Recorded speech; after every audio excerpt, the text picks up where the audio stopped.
speaking of UIs like Ubuntu, Android, Linux-based kernels, we've got Windows 7, Windows XP. One of the more perhaps unknown and perhaps not as popular. It's known, but it's not as popular UIs. Is definitely Windows Vista.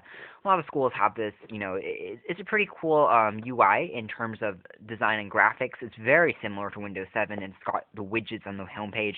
It's a lot more clean slate, a lot more beautiful than Windows XP.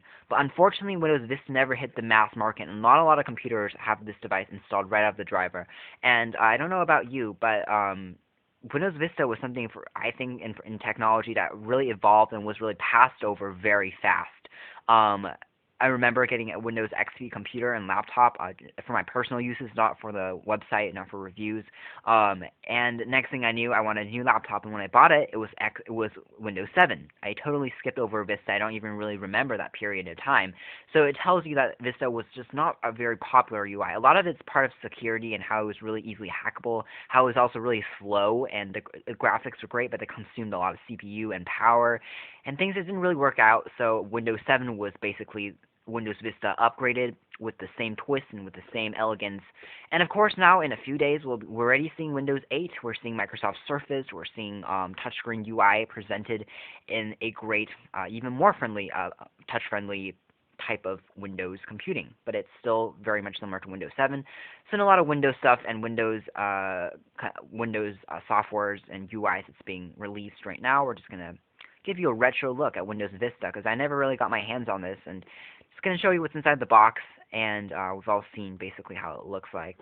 So it comes in this is a home premium version. It comes in this green box, as all Windows updates really do. We'll install this and hopefully show you more on the website especially.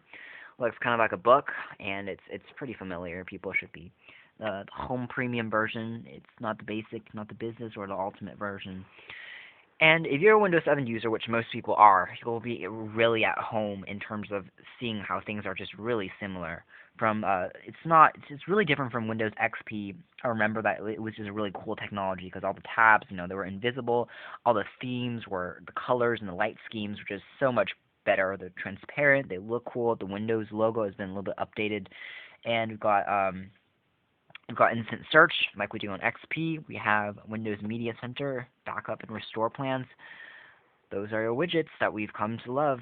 And photo galleries. It says it's more secure and reliable. Windows OS, not terribly true, or Windows Vista would be a lot more popular.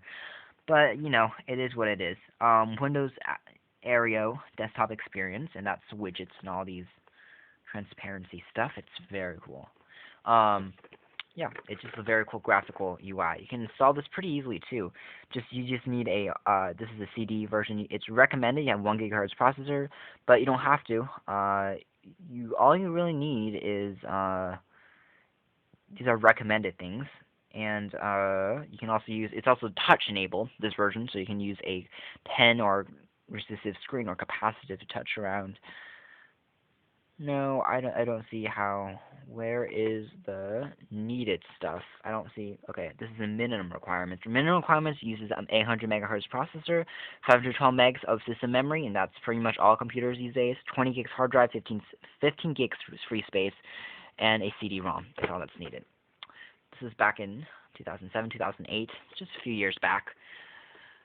So how you opened it is still, you slide out, there's 2 knobs on the sides, and we pull, and the whole thing slides out like a disc, which is pretty cool. And you've got your product key. I'm not going to go over that too much, but you basically have your home premium CD right on top. This is the 32-bit, there's also 64-bit versions, and you have it here. There's also anytime upgrade, so basically you install this, it automatically upgrades over the air. And you include the manuals, of course, which are documentation inside of the slot here. The thing is, upgrading is a pretty cool idea, especially if you're for software, especially for schools and for businesses. Updating UIs is pretty cool. But we're getting to the point where just buying a new computer for most consumers is probably the better idea. I mean, if you really just want to experience a UI for the first time, it's not a bad idea. But buying updates are pretty expensive. They cost like over $100 when they're new.